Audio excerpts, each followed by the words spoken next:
Eh ben salut, salut. Aujourd'hui, on est jeudi 11 juillet. Et en Normandie, il caille. 11 juillet, il caille. D'accord? T'as compris? Jeudi, jour de Jupiter, donc. Autrement dit Zeus, autrement dit la plus grosse planète du système solaire, autrement dit le chef.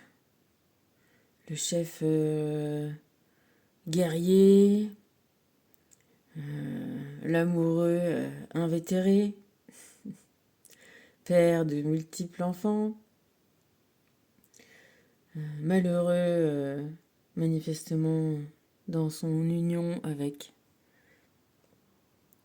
Hera. Donc un sacré personnage et on tombe sur aujourd'hui la force. Alors la force, c'est c'est cette dame-là qui a un chapeau en forme de 8, comme ça avec des pointes, et qui, avec ses mains, on ne sait pas trop si elle ouvre ou si elle ferme la gueule de ce lion, chien. Et là, tu vois, comme je le regarde de près, de près, de près, je vois presque comme un bouc, comme si ça ferait des cornes là sur sa tête. Donc c'est le seul personnage qui tient un autre personnage, un être vivant comme ça. Ça symbolise, voilà, comme c'est pas une arme, hein, c'est pas, tu vois, la force, elle est pas. Ici, on représente pas une force guerrière, on représente pas une domination, on représente. Tu vois, ça me fait penser à ces images-là où t'as des humains qui sont devenus amis avec des lions et qui mettent leur tête dans la gueule du lion pour montrer qu'ils risquent rien et que y a pas de souci et qu'il faut pas avoir peur. Bah, là, c'est un peu cette image qui nous est renvoyée. C'est une image de complicité, on va dire, de complicité avec des forces certainement puissantes de la nature, symbolisées ici par le lion, le roi des animaux, ou le bouc même peut-être, parce que c'est toute l'histoire là de Amon. C'est l'Égypte ancienne, je pense, qui est très très très influente sur toute notre symbolique religieuse, avec cette religion à Amon qui était un bouc, qui est devenu le symbole du mal. Bref, ici, on est à l'opposé de Jupiter. Bon, Jupiter, il est obligé de se battre contre Chronos, parce que ça, c'est sûr que lui, en tant qu'enfant, se faire tuer par son père, il se laisse pas faire et il laisse pas tuer ses frères et sœurs non plus. Mais après, il est dans une absolue absence de maîtrise de ses envies, de ses amours, on va dire, et qui l'emmène à, voilà, à vivre des aventures, à se transformer, se travestir, ruser, tromper les femmes qu'il a envie de séduire. Enfin, vraiment, voilà, Jupiter, c'est l'amoureux qu'on n'a pas envie d'avoir, en fait, hein, je pense. Hein, il se fait passer pour un gentil, un cygne, tu vois, Leda est le cygne, là, il se fait toujours passer pour une bête, justement, qu'on peut maîtriser comme ça, douce, etc., etc. Et puis en fait, ben voilà, enfin, moi c'est mon interprétation, hein, mais bon, voilà, il vit son amour passagère. Et en plus, en général, derrière, il fait pas spécialement, entre guillemets, là pour le coup, il arrive à se soumettre à sa femme et aux autres dieux pour laisser faire des tonnes de misère à ses gosses, quoi. C'est, tu te dis, bon, finalement, Jupiter, t'es un petit peu lâche, quoi. Franchement, défends tes enfants, au moins. C'est pas cool. C'est pas, tu vois, de laisser l'autre quimper et faire plein de misère comme ça, et après, ah bah non, on n'a rien le droit de faire. On se schématise un peu, hein. Parce que bon, il la maîtrise quand même un peu, sa femme, mais bon, au final, lui, en tout cas, se maîtrise pas vraiment, s'empêche pas des choses. Et ici, on est sur une symbolique, ce qui semble, hein, ce qui me semble à moi, hein, mais après, voilà, c'est encore une fois toujours mon interprétation à moi. Euh, voilà, une symbolique d'action. Si tu veux, ça répond à la papesse. Tu vois, la papesse, bon là, c'est écrit 11 comme ça, mais nous, on l'écrit comme ça. Tu vois, et là, celle-là, elle est toute verte, elle a l'air assez morte, tu vois, elle a l'air assez. Elle a un programme dans les mains. Et celle-là, elle est complètement vivante, tu vois, elle est toute colorée, elle est dans l'action. Et, euh, et elle aboutit à une certaine complicité. Alors peut-être une complicité avec elle-même, une complicité avec la nature, et une complicité qui l'amène à... Je te dis complicité, c'est fait exprès, hein, parce que justement, j'ai pas envie de te parler d'un vocabulaire guerrier ou... voilà. Donc elle aboutit à une connaissance, une complicité avec elle-même qu'elle a acquis. On en revient à ce qui s'est passé avant, hein, à l'ermite et la justice. Et puis elle a fait tourner cette roue-là qui n'est que... il n'y a que des animaux, il y a, tu vois, les rayons de cette roue. D'ailleurs, tiens, on dirait qu'il pourrait en manquer, d'ailleurs. Elle ressemble un peu à des épées coupées, tu vois, ça ressemble pas mal à une poignée d'épées avec la coquille, comme ça, et des épées coupées. Cette roue-là qui représente la nature, qui représente le temps qui passe, qui représente les opportunités du monde, représente aussi la palette des sentiments et comment on peut voir les choses,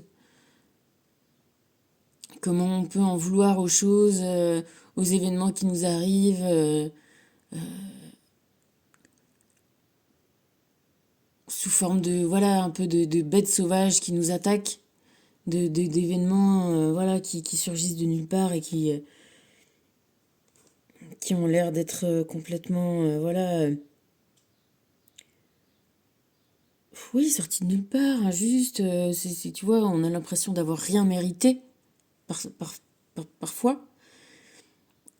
Peut-être comme, voilà, comme toutes ces femmes qui ont juste eu le tort d'avoir, comment on dit, fait envie à Zeus, tu vois, et qui se soient fait passer pour ou pour leur mari, ou pour, voilà, un animal gentil, ou pour... y a ce côté-là du... Tu vois, dans l'histoire de Zeus et de toutes ses conquêtes, il y a le non-consentement. Il y a... euh, il y a cette chose dont on parle aujourd'hui vraiment actuellement. C'est marrant parce que je te dis ça parce que j'en sais rien, mais ça revient avec des trucs qui me sont venus justement sur le viol, le non-consentement et sur... j'étais en voiture hier une émission qui parle du traitement voilà, des violeurs. Et donc on les écoutait, il y a des interviews de leur psy qui leur fait voilà, un petit interrogatoire et tu vois qu'ils ont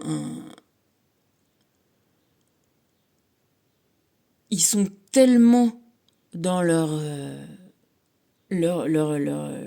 besoin, leur envie enfin, prend tellement toute la place à l'intérieur d'eux qu'ils ont plus du tout la limite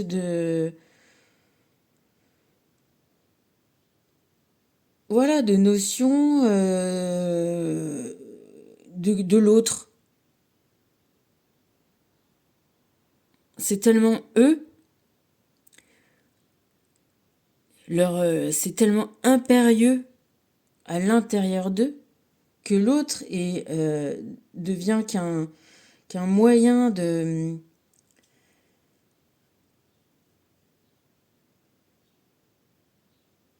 les mots, hein, c'est difficile hein, parce que il y a un mot qui me vient, mais j'ai pas envie non plus de l'employer, donc j'essaie qu'il y en a un autre qui vienne, mais il y a que celui-là qui vient. Ils ont besoin de réaliser ce besoin de façon si impérieuse, d'aboutir pour espérer aller mieux. Ils n'ont aucune complicité avec eux-mêmes. Ils n'ont pas du tout cette histoire de pouvoir mettre les mains dans la gueule du... Ils n'ont pas de... Ils sont dominés et donc ils vont dominer parce que il n'y a plus rien n'existe, plus rien il n'y a plus de valeur, il n'y a plus de morale, il n'y a plus d'autres personnes en face. Et donc on aboutit à une problématique qu'on se rend même pas compte que voilà, on a affaire à d'autres humains exactement comme nous. Et les humains autour ne sont que des objets de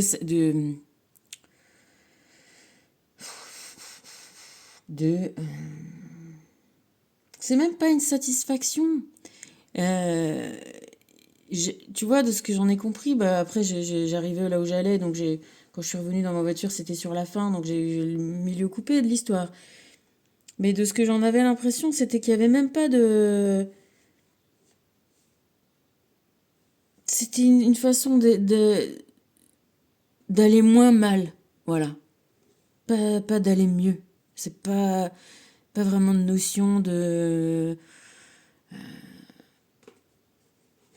tellement de joie et de plaisir là-dedans. Tu vois, c'est... Donc là, on est sur la force et on est sur autre chose. On n'est pas du tout sur... voilà, on essaye d'aboutir à une complicité avec soi-même. Une... oui, une certaine forme de maîtrise, c'est-à-dire que le mec qui était en face, je sais pas, je pense que c'était un psy, un médecin un peu psy, qui essayait, parce que quand il y avait un mec qui disait qu'il n'était pas dans son état normal. Et le mec lui disait, mais qu'est-ce que c'est votre état normal? C'est quand vous êtes... parce qu'on peut, dans un état normal, on peut être triste, on peut avoir des déceptions, on peut avoir des colères, tout ça, ça peut être un état normal. Donc qu'est-ce que vous appelez un état qui n'est pas normal? Tu vois, il essayait de lui faire prendre conscience que la normalité n'est pas toujours de gambader, d'être content et joyeux et que tout aille bien dans sa vie. Quelle est la normalité dont on parle? Et donc, hormis, bah voilà, enfin, si, il y avait aussi le côté de se dire, bah quand je suis pas bien, je suis triste, là j'ai perdu une telle personne qui comptait pour moi, du coup, bah je me drogue, je bois, je fume, je prends je sais pas quoi, voilà, je me mets justement dans un état pas normal. Et donc le type essayait d'arriver à comprendre si c'était un état pas normal, donc sous substance, ou si c'était un état pas normal interne. Tu vois ce que je veux dire? Tu dis après ça a été coupé dans l'histoire et puis c'est voilà. Là on est sur une espèce de notion, voilà, justement d'arriver à être complice avec tous ces états de soi qu'on n'aimerait pas forcément avoir, la tristesse, bon tous ces sentiments désagréables. Et voilà, pour pouvoir mettre la tête dans leur gueule et savoir que on, on perd jamais le contact. Voilà, on perd pas le contact, on reste tous dans le vivant et on ne chosifie pas les on garde ouais, on garde le contact, on perd pas le contact avec la réalité des gens, des choses et justement, on cherche pas d'exutoire à un mal qui viendrait de l'extérieur, mais on se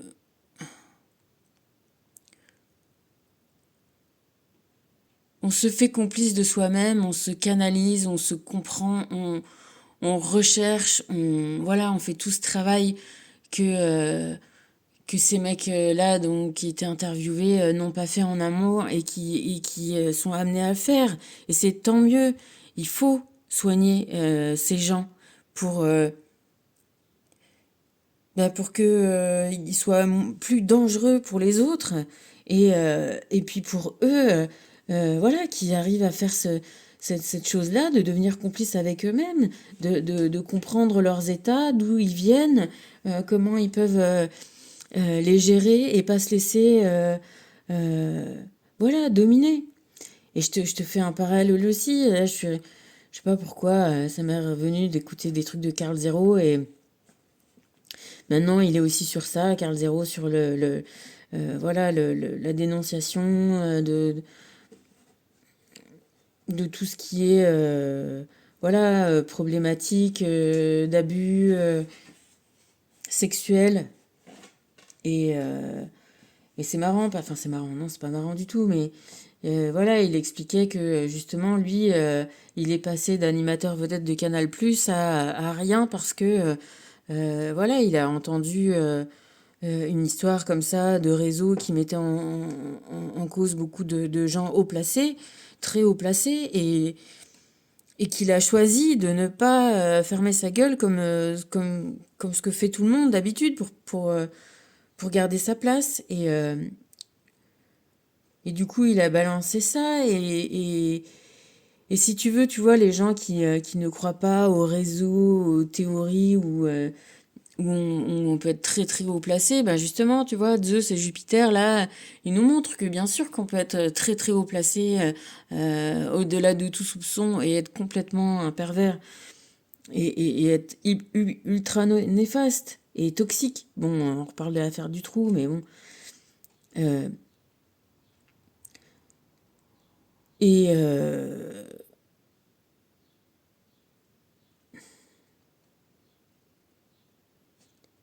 pourquoi je te parle de ça? Ça y est, j'ai perdu le truc. Euh, et j'en suis venue, voilà, Carl Zero, machin, du coup j'écoutais ça. Je voulais te faire vite fait le parallèle avec moi, je suis une fan de Tim Burton. Alors Tim Burton, il a un univers très féerique, fantastique, qu'on pourrait penser tout joli, tout charmant. Mais il a une vraie, vraie, vraie aussi conscience hein, euh, du monde tel qu'il est. Et je sais pas si t'as vu Sweeney Todd, le cruel barbier de Fleet Street. Ben, en fait, c'est l'histoire de ça. C'est-à-dire qu'un un jeune couple, lui, il est barbier, sa femme, elle est je sais pas quoi, fleuriste, je crois. Très jolie fleuriste. ils ont un enfant. C'est une comédie musicale. Enfin, ouais, c'est une comédie musicale. C'est un film chanté, quoi. Et, euh, et en fait, il y a le juge de la ville voilà, qui tombe amoureux de la jolie fleuriste et qui fait accuser donc Johnny Depp, hein, rôle titre du barbier, euh, de je sais pas quoi, je me souviens plus, mais en tout cas, il le fait envoyer au bagne pendant je sais pas combien d'années, genre 20 ans. Et le début du film, c'est donc Johnny Depp, qui est Sweeney Todd, qui revient à Londres et, euh, et qui veut se venger. Parce qu'en fait, le juge de Turpin, a donc l'a viré lui, a kidnappé sa femme, sa fille, et, euh, et donc lui, quand il revient 20 ans après, il se rend compte qu'il n'y a plus que sa fille qui est chez le juge. Et quand tu suis le film, tu te rends compte que le juge, il attend un tout petit peu encore, parce qu'elle va être juste... non, c'est peut-être pas... Ça doit pas être 20 ans, ça doit être 12 ans, entre 13 et 15 ans, parce que en fait, le juge est à deux doigts de violer la gamine enfin, de la prendre comme nana, quoi. Pour l'instant, il l'a pas encore fait, mais alors il se fait passer pour son bienfaiteur et tout. Et donc, Johnny Depp arrive là-dedans et, euh, et du coup se réinstalle en cachette dans son ancienne maison qui est devenue une taverne et il se venge. Et il se venge. Tout ça pour te dire, c'est que on dénonce déjà, voilà, cette histoire-là du juge qui est haut placé, qui fait ce qu'il veut, personne ne l'emmerde et s'il veut, voilà, s'il veut prendre cette femme, et ben il prend cette femme. S'il veut, après, en se faisant passer pour le père entre guillemets de la gamine, s'il veut la prendre comme meuf, et ben il le fait. Voilà, il démonte aussi des espèces de soirées comme ça, hein. Je te passe les détails et au milieu de ça, il y a aussi des petits gamins qui sont dans l'aide sociale et qui disent que bon, euh, on leur rend visite un petit peu souvent et donc tout est dénoncé, tout est dit. Maintenant, c'est vrai qu'on a une société euh, qui, qui, euh, qui a un peu envie de, voilà, de croire que on peut rien faire, que autant chacun doit sauver sa peau, et que non, c'est pas possible, qu'il se trouve tout un tas de raisons, et puis ceux qui sont les lanceurs d'alerte et ceux qui sont au contact vraiment des faits et des problématiques, et ben, soit sont virés, soudoyés, éloignés, pour que voilà ce genre de système, voilà, c'est des systèmes qui perdurent et c'est vrai que là on est dans une société où on n'a pas envie de voir, on n'a pas envie de on a tous envie de se tourner vers la lumière, on a tous envie de se tourner vers la complicité avec soi-même, on a tous envie de se tourner oui, vers une société plus égalitaire, plus consciente, plus juste. Et pourtant, il y a énormément, voilà, de dysfonctionnements, de gens voilà, qui ont pris le pouvoir et qui se trouvent à des places un petit peu au-delà de tout soupçon. Du coup, ça m'a fait arriver sur l'histoire donc de Duhamel, là, le prof de Sciences Po. Tu sais, c'est marrant parce qu'on était sur un prof d'HEC hier, le prof de Sciences Po, là, tu sais, qui a abusé de son beau-fils pendant pas mal de temps. Et tous ceux qui a fallu, qui étaient au courant et qui le couvrent. Et la Marie-France Pizier, qui est morte bizarrement, qui était donc la belle-sœur, hein, de ce mec-là. Euh, Il y a, il y a,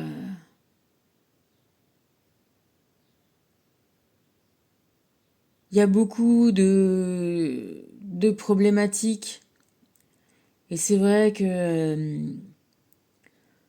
en regardant une télé qui nous abrutit, qui nous dépossède de tout pouvoir et qui nous fait juste devenir des acceptants, ben on n'est pas sauvé quoi. Euh, il, il va falloir qu'on devienne vraiment la force, qu'on devienne complice avec nous-mêmes, avec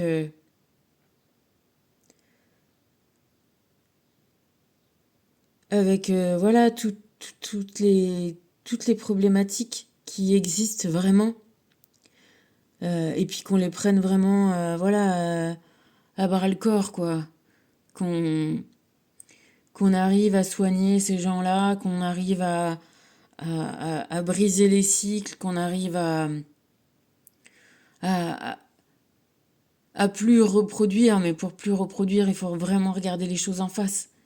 Il y a plus de... C'est pas parce qu'on veut pas aller voir qu'elles existent pas. Et tu vois, ça a amené encore... Moi, j'étais gamine quand il y a eu l'histoire de l'assassinat du petit Grégory. Et j'écoutais encore des podcasts là aujourd'hui sur cette affaire-là. C'est terrible, c'est terrible de se rendre compte de la noirceur des gens.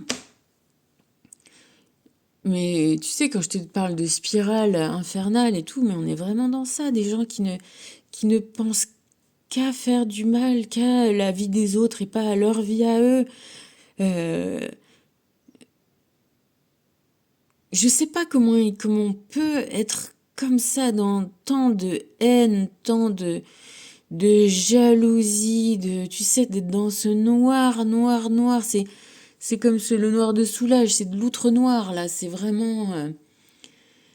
et tu te dis, c'est vrai que, parce que, en fait, avant que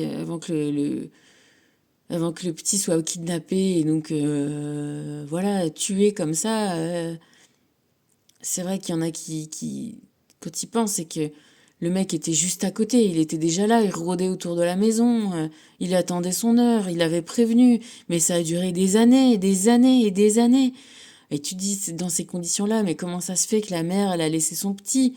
Parce que tu vois, ça a vraiment pris des proportions avec cette histoire de corbeau là qui était là, et qui savait tout et qui a tout fait pour que les gens se méfient les uns des autres.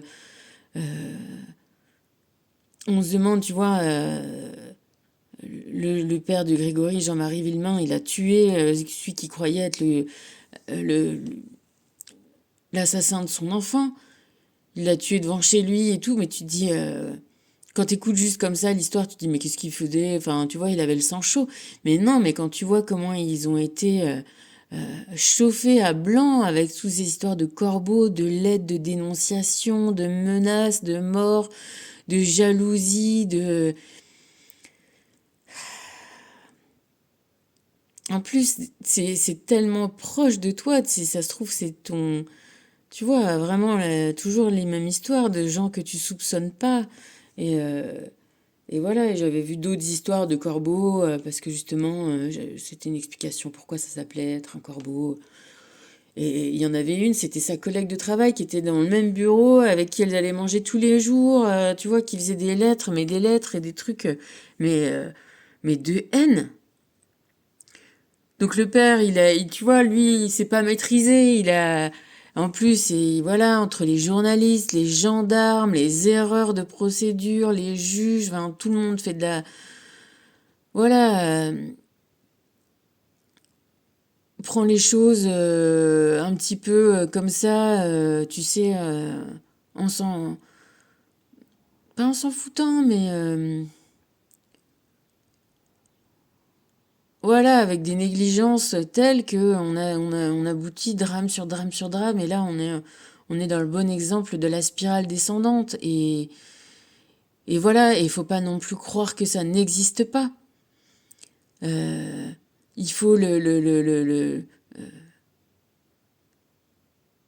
que la société comprenne enfin, que les gens, tous, toi, moi, nous, tout le monde, on comprenne que euh, le mal, c'est pas un diable qui vient de loin, c'est tout le monde qui peut être tenté de succomber à une colère, un ressentiment, tu vois, et que un malheur est vite arrivé, et que ben en succombant, tu rentres dans la boucle, tu continues la boucle. Et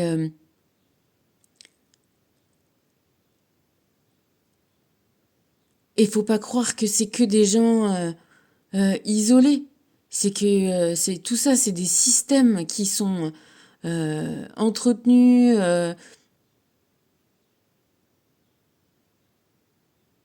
à certains niveaux parce que les gens ont renoncé. Voilà, ils ont renoncé à être complices avec eux-mêmes, ils ont renoncé et donc ils se protègent pour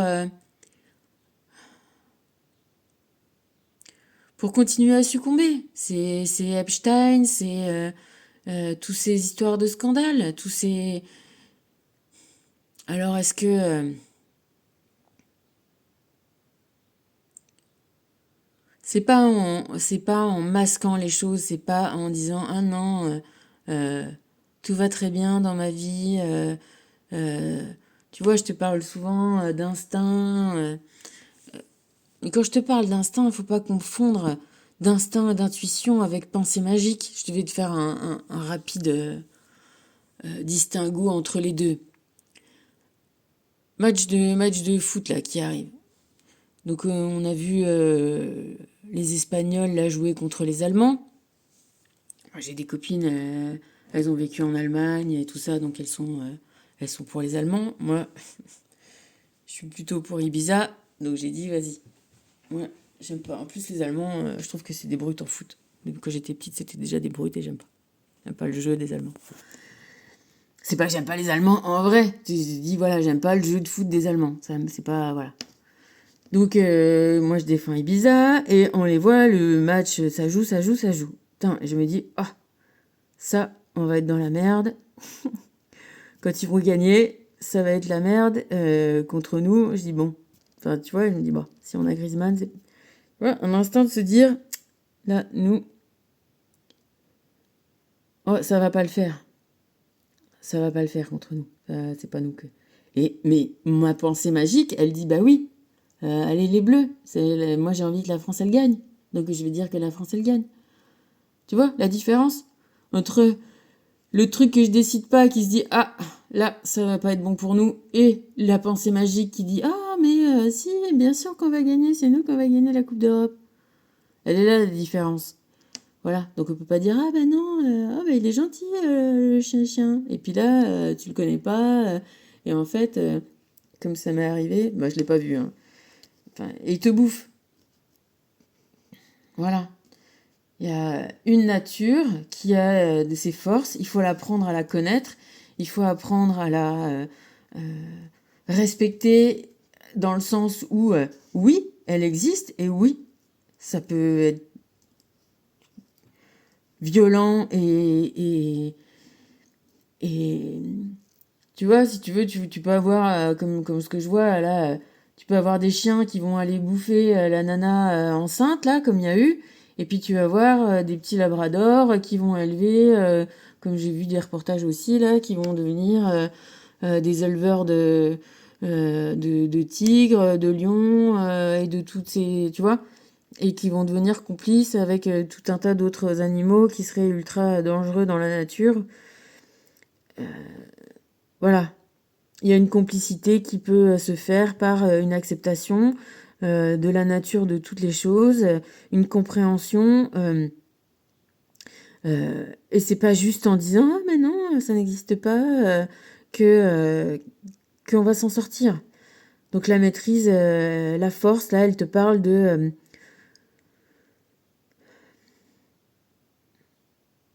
mettre les mains à la pâte, enfin à la gueule là pour le coup. C'est une façon d'être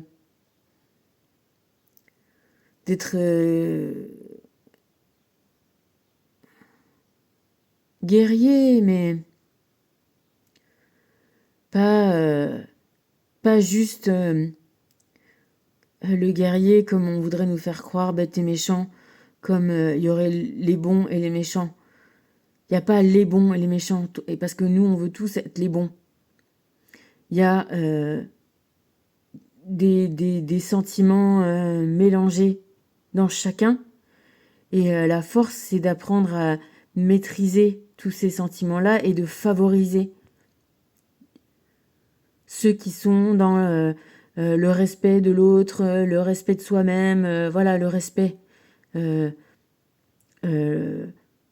oui, le respect de la personne. Quand toi-même tu te respectes, quand toi-même tu te sens respecté, eh ben tu vas pas aller ne pas respecter quelqu'un d'autre. Ça parle, c'est pas une question de bien, de mal. C'est que chacun, c'est la loi du libre arbitre de chacun. Chacun, petit ou grand, ou vieux ou jeune, doit avoir la maîtrise de son libre arbitre. Doit consentir ou ne pas consentir. C'est la loi. C'est comme, voilà. Tu sais, comme on te dit, le diable, il te pousse à faire les choses, il ne les fait pas à ta place. Peut-être il prend la place en toi, mais c'est toi qui lui laisses la place. Tu vois ce que je veux dire? Apprends à te respecter, apprends à ne pas laisser tes sentiments, des émotions, voilà, des choses qui t'amènent à faire des... Voilà, tuer, violer, qu'est-ce que c'est sinon enlever le consentement à la personne. Le libre arbitre, c'est le respect, la liberté, c'est la valeur absolue du monde tel qu'il est fait. Et dans ça, dans cette liberté qu'on a là, parce qu'on a la liberté de violer, de tuer, de faire le mal, et bien comprendre que ce qu'on se disait déjà, c'est que quand tu fais du mal à l'autre, tu te fais du mal à toi, parce que tu rentres dans cette boucle-là en premier lieu.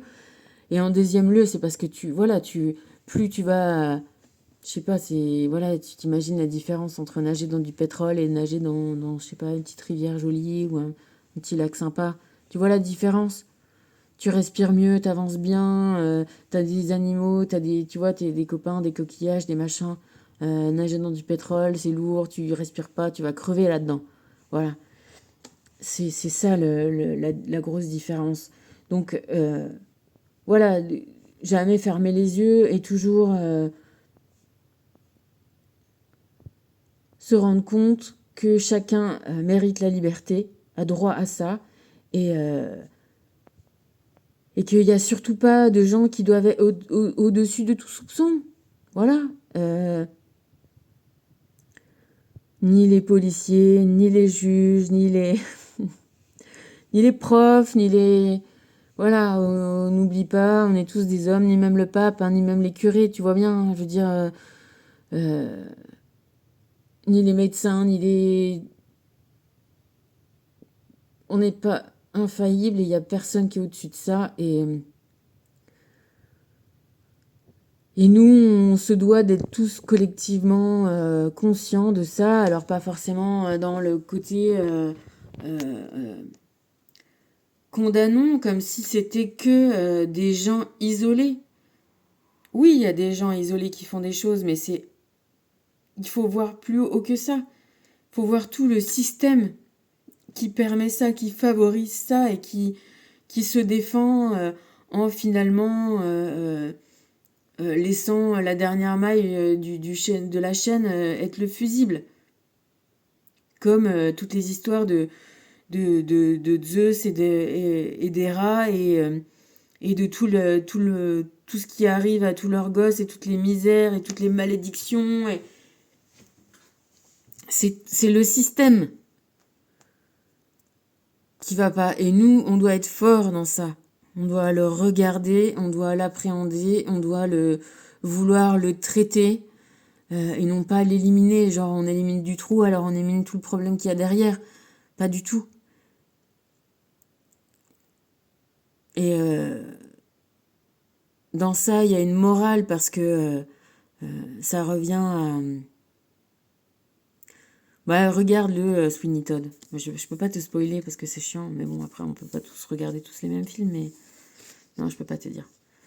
C'est jamais bon de... Il y a la morale dans Sweeney Todd qui est... Parce que lui, il se laisse complètement dépasser aussi par sa vengeance. Et il aboutit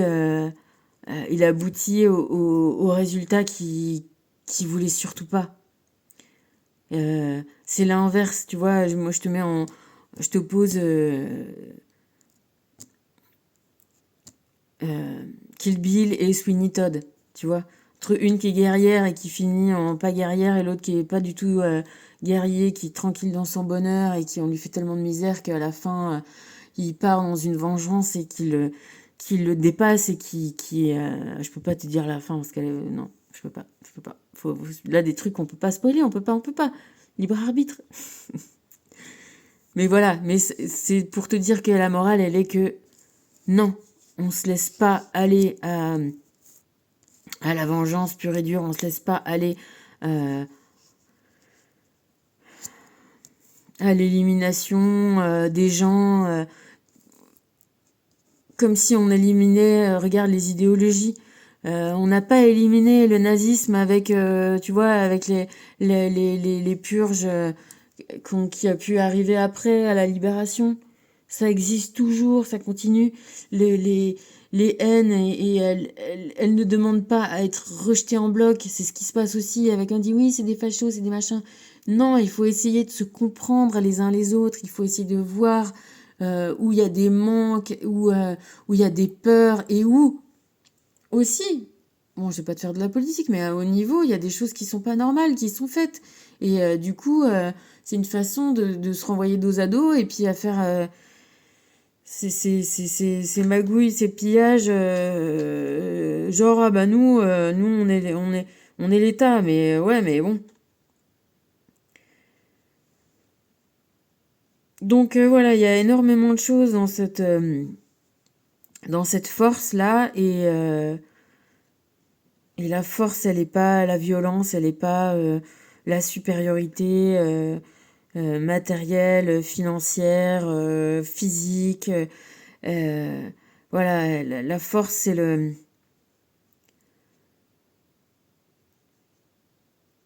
c'est la foi en soi, la foi en un monde égalitaire où chacun a la liberté de disposer de soi-même. Bon, du coup, on a 3 Kohan qui sont sortis. Bon, au passage, 11, c'est 2 fois 11, ça fait 22, qui nous donne le mat, qui nous donne la sortie, la sortie du jeu. 21, une mauvaise herbe est un trésor et un trésor est une mauvaise herbe. 18, l'eau est d'essence unique, bu par une vache, elle devient lait, bu par un serpent, elle devient venin. 16, le sage ne lutte pas pour arriver. Là, on te parle... Tu vois, quand je te dis qu'il y en a 3 qui sont arrivées, c'est qu'elles sont tombées les 3 de mon jeu en même temps. Tu vois, j'ai battu les cartes et blam, il y a eu un paquet de 3 qui est sorti.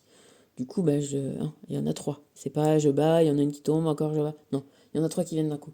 Et là, c'est quand même hyper cohérent, les 3. Ça veut dire, comment tu vois les choses? Qu'est-ce que tu fais? Qu'est-ce que tu fais avec ce qu'on te donne? Comment tu interprètes ce qu'on t'a donné?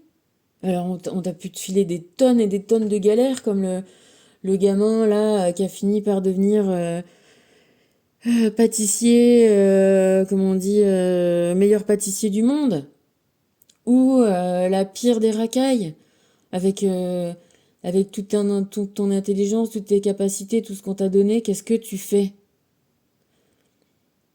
Est-ce que tu batifoles en disant non, le mal n'existe pas, et puis moi je m'en fous, voilà, ce que je veux, c'est...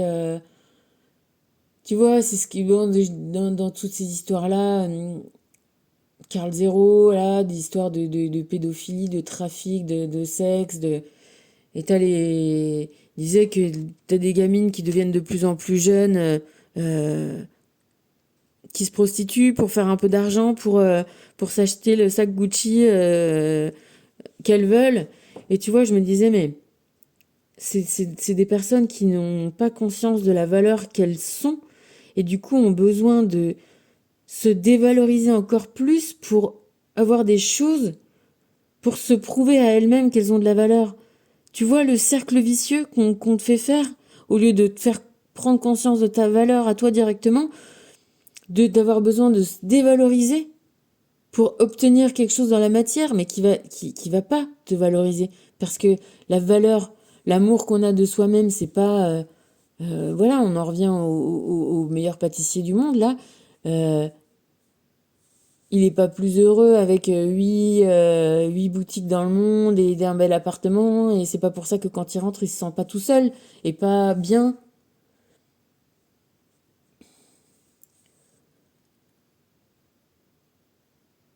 Donc on en revient à cette histoire-là. Euh, le sage ne lutte pas pour arriver. La force, elle lutte pas, elle est complice. Elle force pas le chien. Le chien, là, ou le lion, ou le loup. Voilà, il se laisse ouvrir la gueule, tu vois, il est contre. Ils sont, tu vois, ils se touchent, ils sont l'un contre l'autre. Il n'y a pas de, il y a pas d'éloignement. Il n'y a pas de domination, il n'y a pas de, il y a une complicité. Euh, quand la société est malade, quand toi ton corps est malade, quand ton truc est malade, t'essayes de te soigner, t'essayes d'aller mieux. C'est que, voilà, vraiment, en cas... et en plus, en général, bon, ça marche ou ça marche pas, mais en dernier recours, je sais pas, tu peux... comme je regardais la petite gamine, là, qui avait... Putain, un mec qui voulait se venger d'une nana qui a mis le feu à l'appartement dans l'incendie de l'immeuble. Elle avait 4 ans. Il y a sa mère et son petit frère qui sont morts. Elle a survécu, mais elle a traversé 2 fois le feu. Et du coup, elle avait les jambes brûlées. Et du coup, ils lui ont amputé les jambes. Donc là, ça a marché parce que c'était pas un coup de maladie.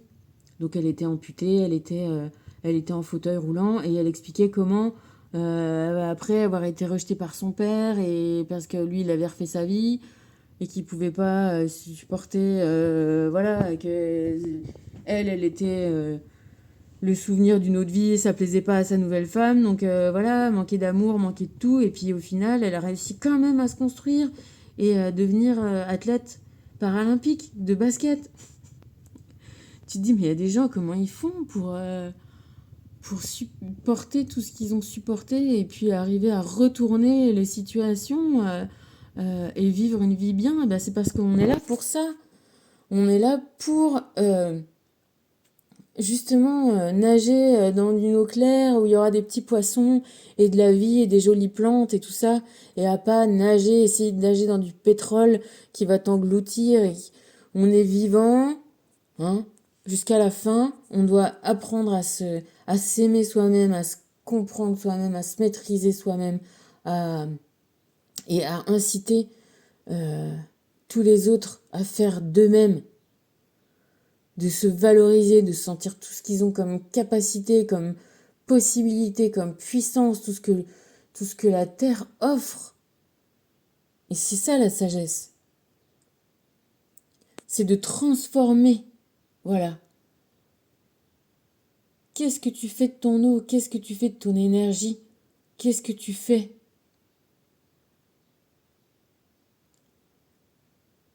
À chaque moment, on a tous le libre arbitre, la possibilité d'aller vers la paix intérieure. La paix intérieure. Suis le courant. Suis ton énergie. Tu sais, c'est pas en faisant du mal aux autres que tu auras moins mal. Tu vois, je discutais avec ma petite nièce là et qui me disait que voilà, il y avait dans sa famille quelqu'un qui était enceinte et qu'il y en avait une autre qui avait perdu son bébé avant et qui devenait horrible et insupportable parce que et elle souhaitait que l'autre perde son gosse parce qu'elle avait perdu le sien. Mais de où, si les gens sont malheureux, ça va te rendre moins malheureux? C'est une illusion, ça, il faut quand même se rendre compte. Et encore une fois, voilà, on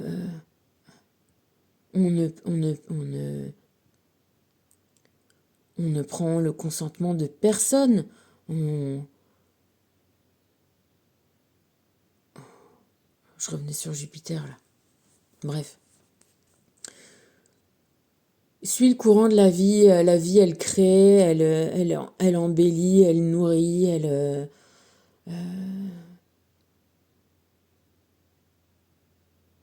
est belle, elle laisse, voilà, tout le monde vivre et s'épanouir. T'as des rochers, t'as des arbres qui poussent dans des rochers. Tu te dis, mais des fois, dans la crique où j'allais, il y avait un gros rocher comme ça, il y avait quand même un espèce de assez gros pin qui était poussé comme ça. Tu te dis, mais d'où? Comment il fait? De où il trouve? Où il pousse? Et ben voilà, il y a des arbres qui poussent sur des rochers. Il n'y a pas de conditions. Il y a ce que toi tu fais. Bon là, j'ai eu 2 cartes qui sont venues ensemble et je savais pas dans quel sens les mettre, alors je les ai laissées comme ça.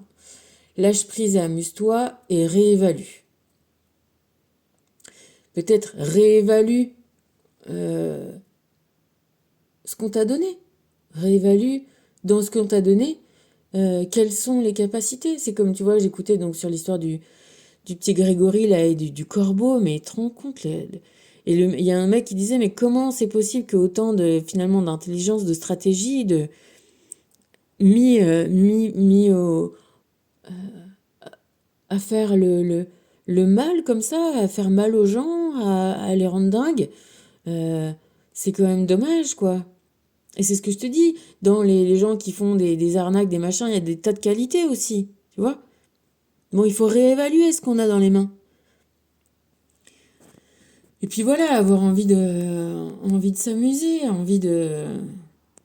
Bah, c'est sûr que si tu penses à aller tuer le gosse du voisin pendant, je sais pas combien, 5 ans, 4 ans, 5 ans, tu dois pas t'amuser trop souvent, hein. Tu profites pas tellement de ta vie, hein. Non? Quand t'es là toujours à en vouloir assis à ça, tu profites pas trop de ta vie, hein. Accepter, hein.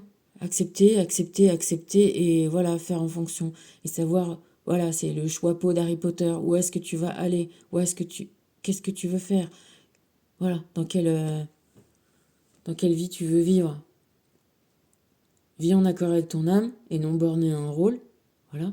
Ton âme, a priori, hein, ton âme, elle souhaite que tu vives bien et que tu sois libre et fier. Et sois fidèle à ça, à cet engagement que tu prends là, maintenant, avec la force. L'engagement que tu prends vis-à-vis de toi, de t'emmener là vers cet endroit où t'es bien. Alors encore une fois, l'endroit où on est bien, il n'est pas forcément... tu vois ce que je te disais là sur les profs qui, qui ont établi une méthode là dans les quartiers durs de Paris pour associer les parents et que tout le monde bosse ensemble dans la même direction.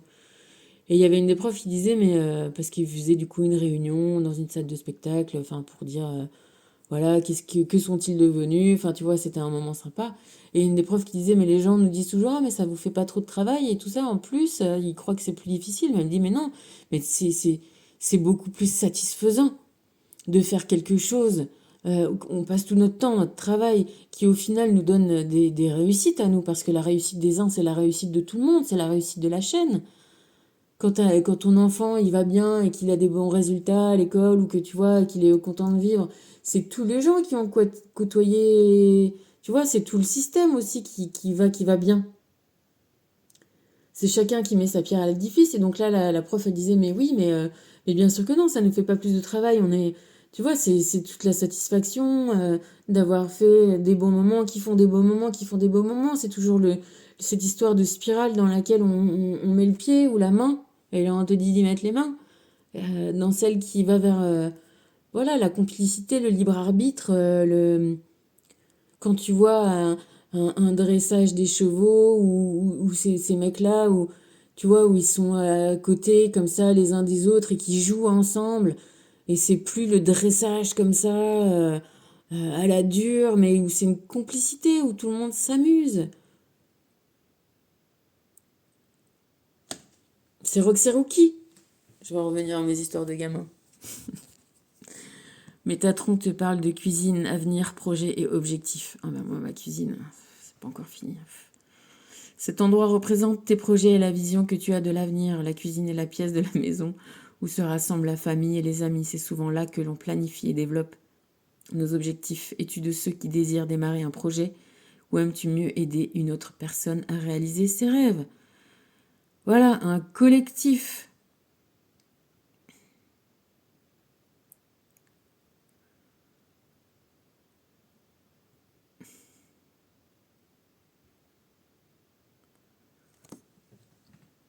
Faut qu'on aille tous dans cette direction. Hein.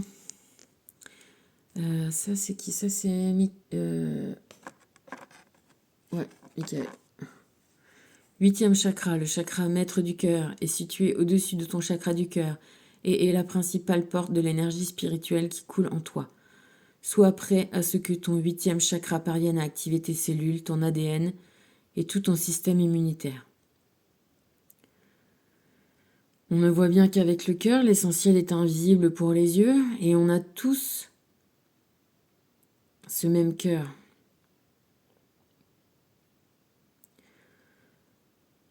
Et si on arrive tous à contenter ce cœur-là et à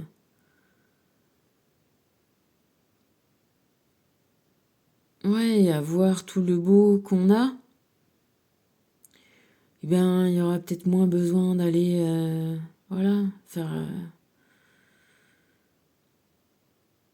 faire du mal aux autres. Hein. Montagne de sel, tu es sensible aux énergies et il se peut que tu sois assailli d'un sentiment de colère ou d'anxiété. Tu dois purifier ton champ d'énergie.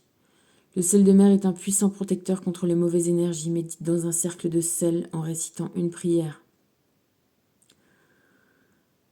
Alors on dit toujours qu'il faut pas, tu sais, on ne doit pas donner le sel de la main à la main, justement. Parce que, ben voilà, il te transmet directement l'énergie de l'autre personne. Oui,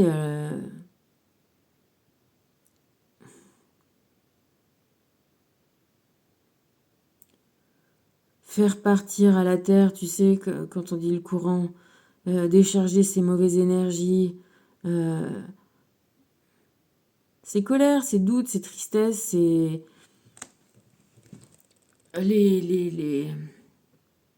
les dévier, les maîtriser, les apprivoiser, les comprendre.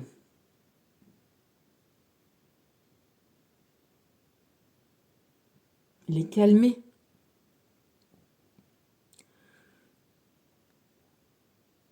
C'est d'abord se mettre en sécurité et ne pas laisser de poison nous infuser comme ça l'air de rien.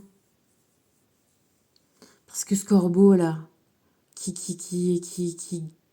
râle, qui fait chier les gens, qui met bazar tout autour de lui. Il y a quelque chose qui lui plaît pas, il y a quelque chose qui lui va pas. C'est un psychopathe, il a quelque chose qui... tu vois qui le qui lui l'insupporte. Et il a besoin de le faire montrer, vivre autour de lui. Et tout ce qu'on a comme colère, tout ce qu'on a comme... au final, si on s'en rend compte, que tu vois, ça se rapporte ça se rapproche des accords, des 4 accords Toltec. Ne prends pas les choses pour toi. Prends pas les choses pour toi. S'il se passe ci ou ça, si les gens ont fait ci, ont fait ça, et ça t'a fait du mal, et ben... euh, c'est pas forcément contre toi-même que c'est dirigé. Tu vois, là, les types... le premier type, là, que j'écoutais, j'ai quoi? J'ai 2 ou 3 témoignages. Après, je te dis, j'étais dans un magasin, machin. Il expliquait, bon, il avait dû faire je sais pas quoi avec sa petite nièce, et que s'il avait pu le faire avec une autre, une plus vieille, ou il aurait pas spécialement fait ça avec la petite nièce. C'est-à-dire qu'à un moment, l'objet, voilà, la personne, un enfant, c'est plus facile qu'un adulte. Mais peut-être qu'au départ, il aurait préféré un adulte. Sauf que là, la nièce, elle était là, et voilà. Alors, peut-être pas se dire que la problématique, elle est à l'intérieur de celui qui fait l'agression. Et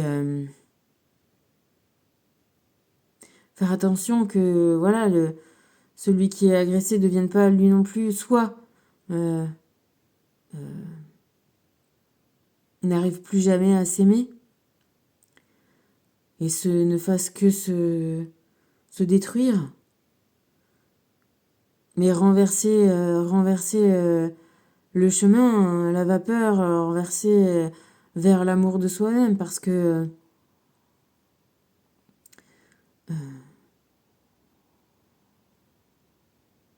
il avait certainement besoin de vivre cette expérience-là.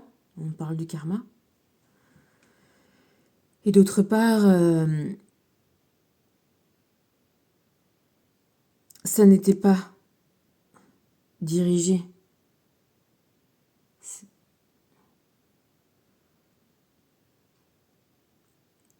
spécifiquement contre lui, dans le sens où les agresseurs comme ça, voilà, pourquoi vont aux enfants, ils vont au plus facile, comme l'histoire du petit Grégory. C'était plus facile au mec, corbeau, assassin, mec ou nana d'ailleurs. Hein, tu vois, il n'y a pas de, on sait pas. Hein, les femmes, enfin femmes, hommes, tu vois, on a des énergies, donc là un coup on est un corps de femme, mais tu vois. C'est pareil, il y a pas de différence hein, entre nous. Il faut aussi vraiment, vraiment comprendre ça. Hein. On est complètement à égalité. Hein. C'est comme une prise, hein, tu vois. Enfin, pour que le courant passe, il y a les deux morceaux. Et donc, ils sont pas formés pareil, mais c'est égalité. Et donc, c'était plus difficile de s'en prendre directement aux adultes, à Jean-Marie Villemain, à sa femme, tout ça, tu vois. Le gamin, c'était la facilité. Et souvent, les gamins, c'est la facilité. Si on leur fait du mal, c'est plus facile. C'est comme un animal. Je regardais, parce que je suis sur les trucs de défense des animaux, à la Devakita, c'est vrai que des fois, quand même... moi, j'aime pas, hein, je déteste ça. Hein, je suis comme tout le monde. Hein. Mais bon, voilà, c'est pas parce que je déteste et pas parce que je vais fermer les yeux que ça n'existera pas. Tu vois, un mec, les voisins qu'on pris en vidéo, le type, il tient son chien et il le tabasse, il tape dessus, enfin, tu vois. Euh, c'est plus facile. Tu vois, c'est... J'en discutais.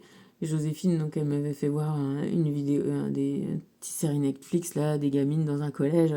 Elles veulent comme ça dire à des plus jeunes, ah, bouge-toi de ma place dans le bus et tout. Elle dit, attends, ouais, tu me dis de bouger de ma place, sinon tu vas me faire quoi? L'autre, elle dit, bah, on va te le faire avec la violence et tout.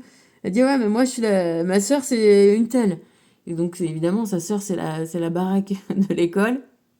Ah bon, c'est ta sœur? Ah, ok, bah, vas-y, t'inquiète, on va changer de place. Oui, il reste une forme de domination par la violence, par la puissance, qui est notoire, hein, et qui continue à exister. Hein, et c'est sur ça, les dictatures, les dominations de pays, elles se font sur la violence. Hein. Donc effectivement, dans cette domination-là, dans ce système de domination, les fragiles, les enfants et les animaux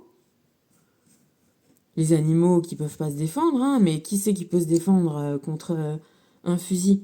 Tu vois, je te disais, au Moyen-Âge, les, les, les, les, les ours, les loups, c'était des divinités païennes.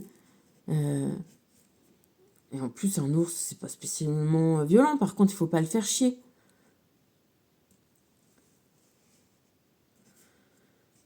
Donc voilà, là on en est sur les concepts assez forts de libre arbitre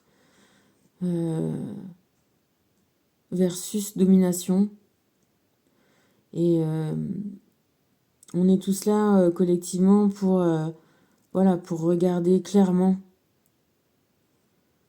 les choses, les états de fait et oui, et pas se laisser embobiner et pas se laisser fermer les yeux et pas... Voilà, il faut démonter les mécanismes, il faut démonter le mécanisme de la gamine qui préfère aller se prostituer pour gagner de la thune, pour aller s'acheter un sac qui va la valoriser, mais qui va la valoriser de quoi?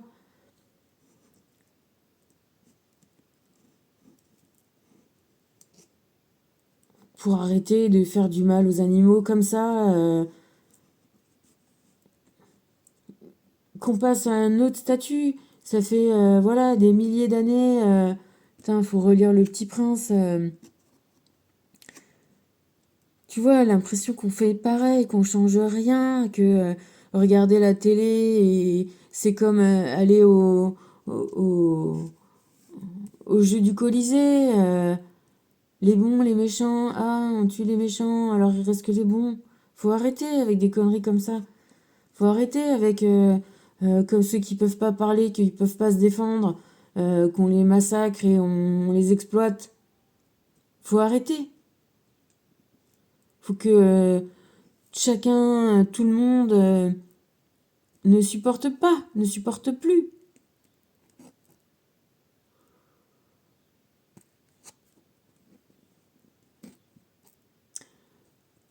En tout cas, pas le supporter pour soi dans sa vie et mettre les barrières où on peut les mettre à ça, à cette domination-là, à cette violence qui peut être aussi psychologique. Hein, voilà, ne plus rester enfant de parents toxiques, ne plus, tu vois, grandir, euh, refuser ce système-là pour soi-même. C'est le refuser tout court. Ça met peut-être pas une grosse énergie, mais ça met une énergie puissante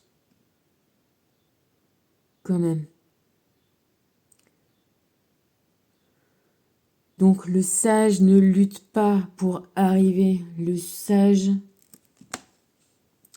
devient complice, devient ami. Allez, je t'embrasse. Gros bisous.